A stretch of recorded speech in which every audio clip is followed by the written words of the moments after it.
My boyfriend of 10 years said to me, "If you don't marry me now, I'm leaving you." I was surprised to hear that, because we had always agreed that we didn't need to get married, because our love and our relationship was all that mattered.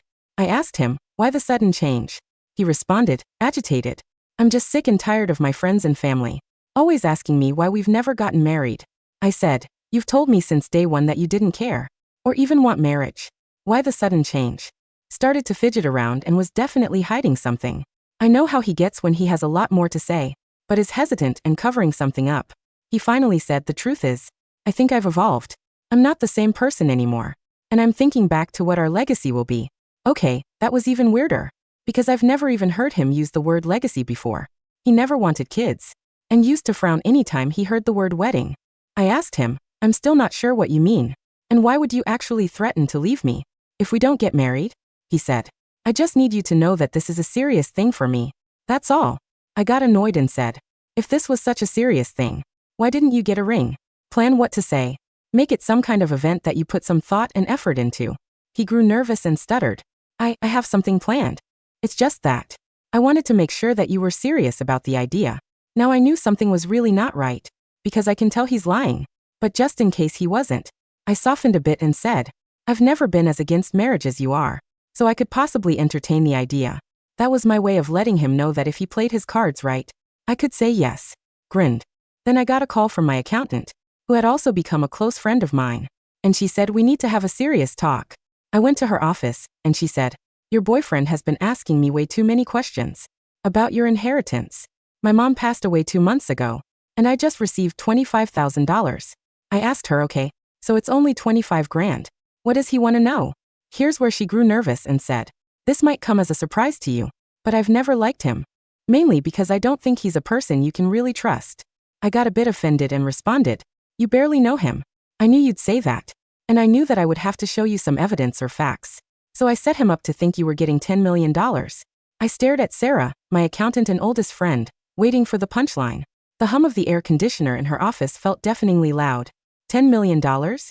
I repeated, my voice flat. "Sarah, I have 25,000. That's enough for a used Camry and maybe a nice vacation. Why would you tell Mark I have 10 million? Sarah leaned back in her chair, her expression grim. "Because 3 days ago, he called me. He didn't ask how you were doing with your grief. He didn't ask about tax implications for a small inheritance.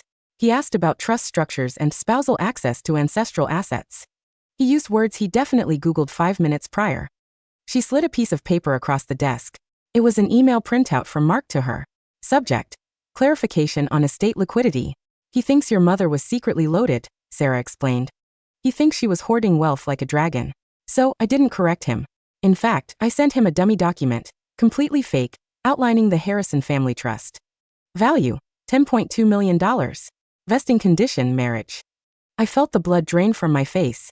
The puzzle pieces slammed together so hard it gave me a headache. The sudden ultimatum. The talk about legacy. The nervousness. "He's willing to leave me after 10 years, I whispered, the realization feeling like shards of glass in my throat. "He's willing to throw it all away unless he gets access to money that doesn't even exist." "He's not in love with you, honey," Sarah said softly, reaching for my hand. "He's in love with the lottery ticket he thinks you are." I sat there for a long time. 10 years. We had shared a studio apartment, eaten ramen together when we were broke, adopted a dog, built a life. I thought we were partners. I thought the reason he didn't want marriage was because he was a free spirit. Turns out, he was just waiting for a reason to sell out. "So," I said, wiping a tear that had escaped, "he thinks if he marries me, he gets half of 10 million? Technically, the fake trust document says the spouse gets access to a joint disbursement account immediately upon providing a marriage certificate," Sarah said with a shark-like grin. I made it very tempting. I stood up. The sadness was evaporating, replaced by a cold, hard rage. It was a terrifying feeling.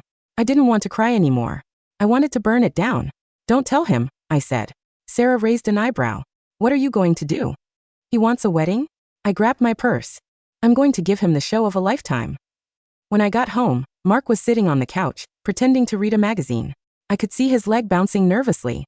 He looked up, his eyes scanning my face, looking for signs of submission. "Hey," he said, his voice tight. "Did you think about what I said?" I dropped my keys on the counter and let out a long, dramatic sigh.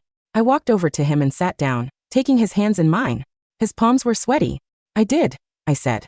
"And you were right." His head snapped up. "I was. Yes. I've been thinking about our legacy too. With my mom passing, it made me realize life is short. I don't want to lose you, Mark. If marriage is what you need to feel secure, then let's do it. I watched the transformation in real time. It wasn't love that washed over his face. It was relief mixed with greed. His eyes literally dilated. He pulled me into a hug, but it felt stiff, performative. I'm so glad you see it that way, babe, he said into my hair. It's the next step.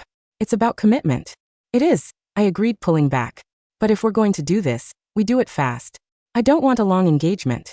I feel like I just want to start this new chapter now. Maybe in 2 weeks. Mark choked on air. 2 weeks. Is that too soon? I asked innocently.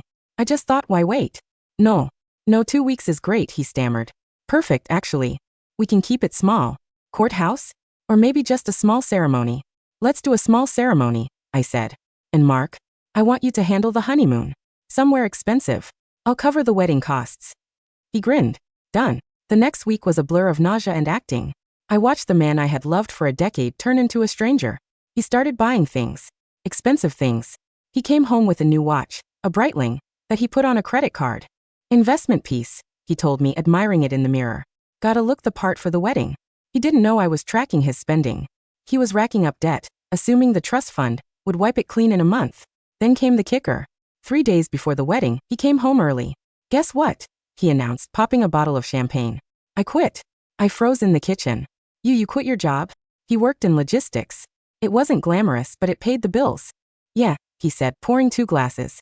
My boss was writing me about the quarterly reports, and I just thought, you know what? We're evolving. I need to focus on managing our future. Our assets. Our assets. The phantom 10 million. Mark, are you sure that was wise? I asked, feigning concern. We have bills. He laughed, a condescending sound that made my skin crawl. Babe, trust me. Everything is going to be taken care of. I've been talking to Sarah. She's setting up the accounts. He had been harassing Sarah daily. She was feeding him nonsense paperwork to keep him pacified.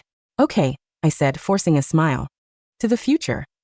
To the legacy, he corrected, clinking his glass against mine.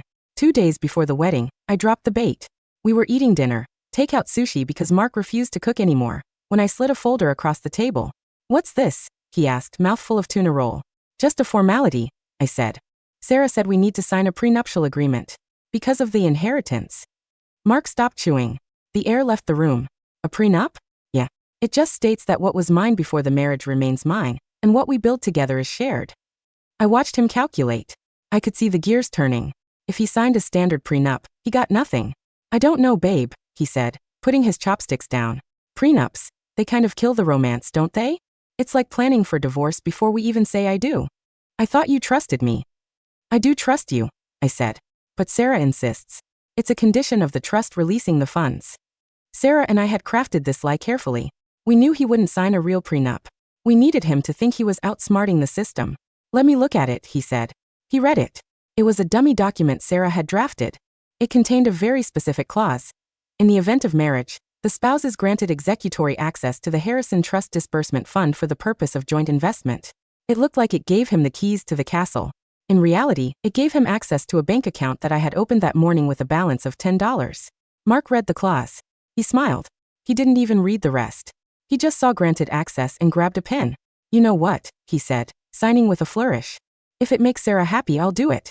For us. You're so understanding, I said. I love you. I didn't. I hated him. I hated him for making me do this. I hated him for ruining the last 10 years. But I was committed to the ending now. We rented a private room at a nice restaurant for the ceremony. Just 20 people.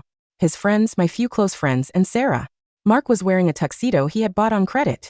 He looked handsome, which made it hurt more. He looked like the man I fell in love with, but behind his eyes, there was a manic energy. He wasn't looking at me. He was looking at the clock.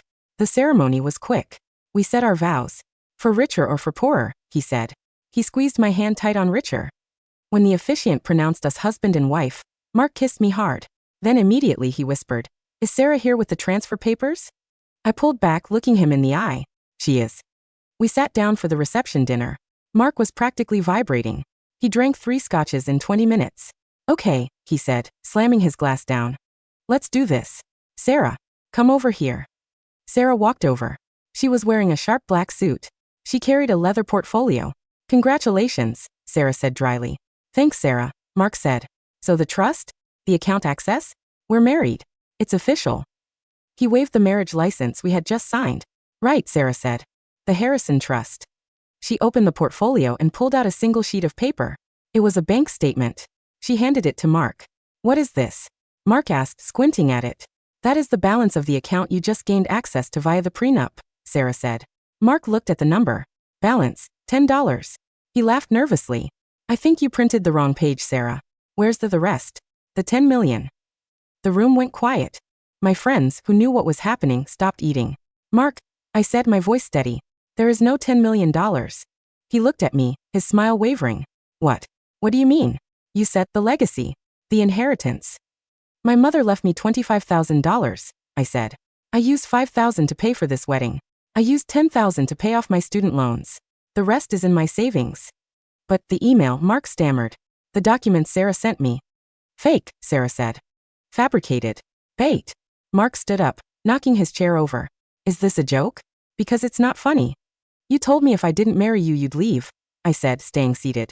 You bullied me into a marriage I didn't want because you thought I was rich. You quit your job. You bought a $5,000 watch. You ran up debt. All for money that never existed. Mark's face turned a violent shade of purple. You lied to me. You trapped me. I trapped you? I stood up now, matching his anger. We were together for 10 years, Mark. 10 years. And the moment you smelled money, you turned into a predator. You didn't want me. You wanted a payout. I am your husband, he shouted.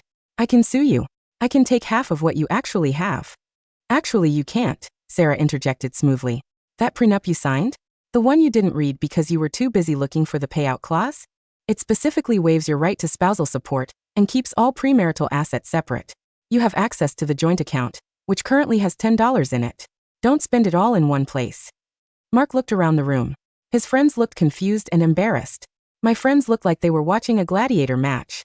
This is insanity, Mark spat. I'm leaving. Go ahead, I said. But you're leaving with the debt you racked up in your name. The watch. The tuxedo? The credit cards? That's all you, babe. And since you're unemployed now, good luck with the payments. Mark looked down at his Breitling watch. He looked at me. For a second, I saw the panic set in. The realization that he had burned his life down for a mirage. Vicky, he said, his voice cracking. Please. We're married. We can fix this. It was pathetic. The switch from aggression to begging was so fast it gave me whiplash. No, I said. We're not married. Not really. He blinked. We just signed the license. The officiant. I pointed to the man in the corner who had performed the ceremony. That's my cousin Dave. He got ordained online yesterday, but he forgot to file the paperwork with the county clerk. And he's not going to. I picked up the marriage license from the table. I ripped it in half. You're not my husband, Mark. You're just my ex-boyfriend who owes Visa a lot of money. Mark didn't leave quietly. He screamed. He cried. Eventually, the restaurant manager had to escort him out. I watched him go through the window. He stood on the sidewalk, rain starting to fall, looking at his phone, probably checking his bank balance, realizing he was screwed. I sat back down. My hands were shaking, but I felt light.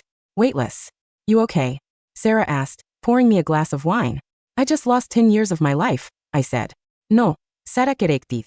You just saved the next 40. The aftermath was messy, as these things always are.